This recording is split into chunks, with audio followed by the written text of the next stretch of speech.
Welcome back to the Academy. And what is duration part two? I think it's best we start with a quick recap on what we covered in part one. In the early stages, we were talking about this thing called Macaulay duration. Now, Macaulay duration is expressed in years, which isn't always the best measure that we need, but however, it's very useful when we're thinking about concepts like immunization. This is where we try to immunize ourselves away from reinvestment risk. Okay, and we can do this by simply marrying up the Macaulay duration on a bond or bonds to the duration of our liability. And then we spoke of modified duration, which of course we derived from the original Macaulay duration, and this is expressed in percentage change in price. Now that makes it a lot easier, of course, to assess interest rate risk. Macaulay duration as a measure is better suited for assessing interest rate risk for just straight plain vanilla bonds. So bonds without any kind of embedded derivative or embedded option. You know, those bonds like callable bonds, puttable bonds, convertible bonds, etc.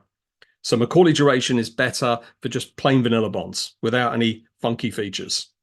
Modified duration, on the other hand, could be useful for those bonds with embedded options, or for portfolios that use bond futures or swaps.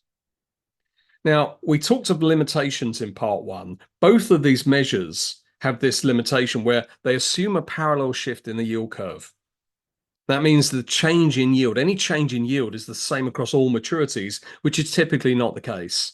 So that's going to fail on that basis.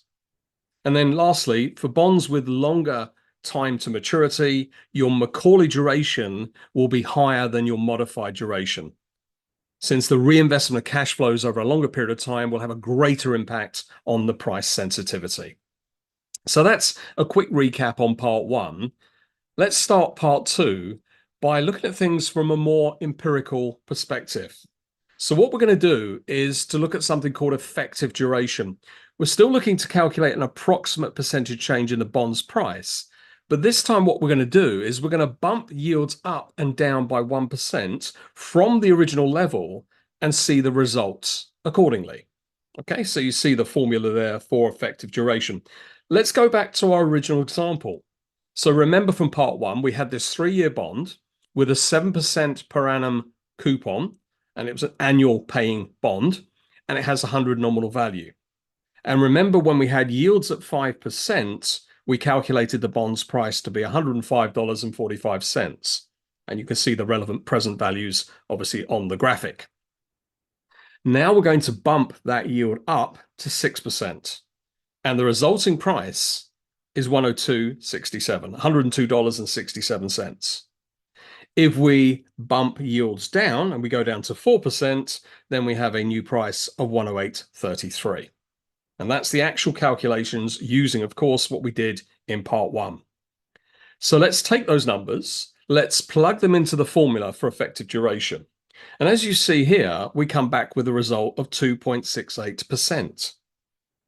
That's the same, again, if you recall what we saw in part one, that's the same percentage we saw when we were calculating our modified duration. And that's typically the case. When you're dealing with a regular straight bond, like we have here, then pretty much your modified duration will be effectively the same as your effective duration, or pretty close. Now, what does 2.68% actually mean? It's our percentage change in price. What does that mean in monetary terms? What does that mean in what we call dollar duration? So what does that mean in dollars? Well, that's a change, a predicted change of $2.83 with a little bit of rounding up. This is shown on Bloomberg under the heading risk. So you ever see that on your Bloomberg screen? That measure of risk is dollar duration. So this is the predicted change in price given a 1% change in yield. And again, we've just got that from these numbers that we plugged into the formula for effective duration. So starting with original price, as we did, of 105.45, that's when yields were at 5%. If we move rates down, if we move yields down, we see the price changing, and the predicted price change, according to this effective duration, now turned into dollar duration, that $2.83, takes us up to a new price of 108.28. But that's not what we've seen on the previous slide. On the previous slide, when we calculated things fully, we came back with a price of 108.33. If, on the other hand, we decide to bump rates up, yields up, that means the price is going to come down. If we're using our dollar duration number there, it's going to drop by the $2.83, taking us to a new price level of 102.62. But again, that's not what we saw on that previous slide when we calculated those numbers. Now, if you look at the graphic, you can see that the relationship between the bond's price and its yield is not linear. The relationship between the price and the yield is not a straight line, as perhaps effective duration and modified duration would try and suggest. As if every time we move the yield by 1%, we move the bond's price by approximately 2.68%. And each time we're doing that. Well, it's not straight line. It's not a straight line. It's curved. You can see that. And that's what's bringing this error. That's known as convexity. We're talking about something called convexity. Now, modified duration, effective duration, absolutely fine if we're making small changes in yields, because we'll be hugging that straight line relationship quite closely. But when we make moves higher, larger moves in our yields, that's when this error suddenly becomes perhaps more evident. So modified duration and effective duration do not predict very accurately large changes in yields. And that's due to the fact that the bond's price relationship to its yield is convex. So we have this convexity effect. Now, if you look at the dotted line here, the dotted line, which I'm now highlighting here in blue, that's effectively your modified duration. That's your modified duration. That's suggesting, again, a linear relationship, which of course we can see is not. The more we move in yields, the more we're seeing this error creeping in because of convexity. Now, the other thing I like to think about is this. Modified duration is pessimistic. And what do I mean by that? It's pessimistic in the fact that if we move yields up, then of course the price of the bond comes down. We've talked about this several times, the inverse relationship. If we move yields up to say here, then the suggestion is through modified duration, our bond's price would be here on that blue line. But of course it's not. It's not.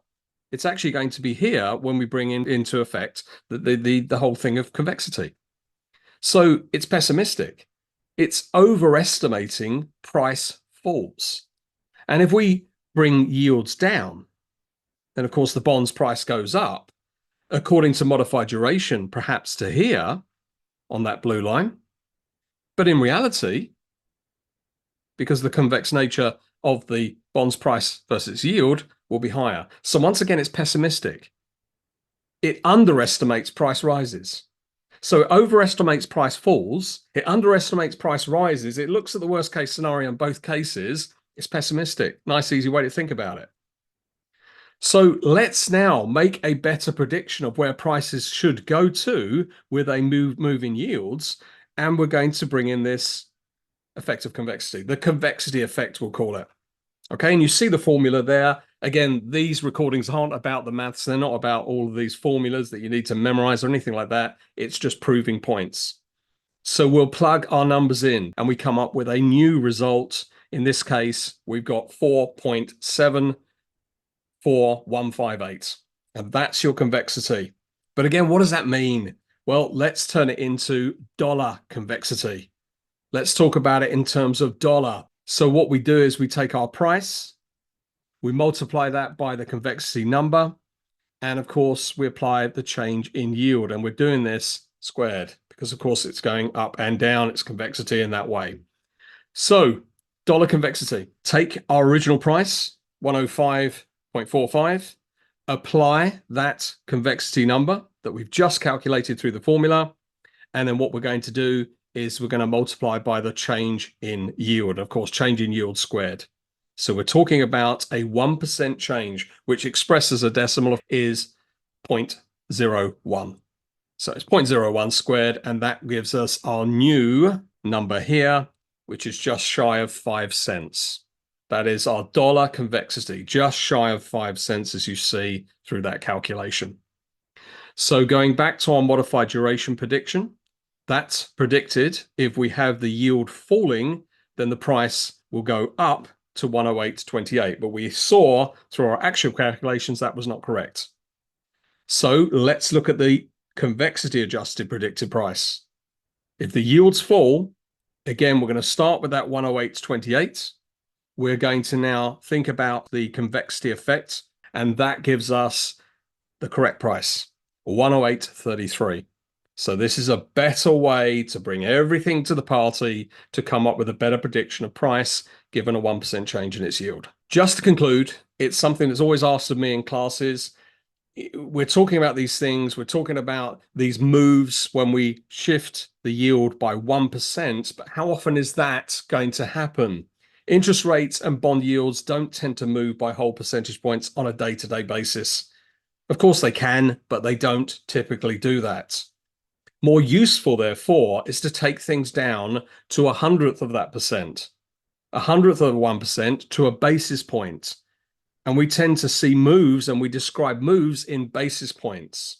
So what we're now doing is going down to what we call PVO1, DVO1, or PVBP. We're talking about the price or dollar value of a single basis point. And that's more likely to be more useful in everyday life. So dollar duration, what we did, we took the price of our bond, we applied the modified duration percentage, change there. And of course, we're doing this as a percentage. So that's 1%, which is 0.01 as a decimal. If, on the other hand, we want to take things to PVO1, then what we need to do is, again, take the price of our bond, apply the modified duration number, but this time we're going to be calculating by 0.0001. And that's taking it down to a basis point. Or quite simply, what we could have done is just take your dollar duration number and divide that by 100. And we're looking at the percentage, the approximate percentage change in price for a 1 basis point move in yield. Sometimes we take it even further. It's often useful to think of it this way because we've just been looking at bonds with 100 nominal value. And sometimes we need to further divide. We divide by a further factor of 100, and this expresses it as a $1 nominal, not $100 nominal, $1 nominal. And then we could look at, of course, our portfolio. Look at the exposure in our portfolio in nominal terms. Let's say we have a portfolio of 20 million nominal, $20 million nominal. Well, all we'll need to do with that dollar nominal figure is to multiply that by 20 million. And that will give us what we call our position PVO1. One final thing, I'm not really talking about it on this recording, but if you notice, I'm talking here of the dirty price of the bond in both of these cases. The dirty price is the all-in price of the bond. When you are talking to traders, when you're talking to market makers, when you're dealing on these bonds and looking at them on the screen, they are always quoted in what we call the clean price, the clean price. However, we settle the transaction on the dirty price. That's the clean price plus the relevant amount of accrued interest. But we'll talk about that on another recording. I just wanted to put that out there just in case you're wondering why it said dirty price. Okay, we'll deal with that another time. So hopefully you found these 2 sessions useful, and I'll see you in the further recordings to follow.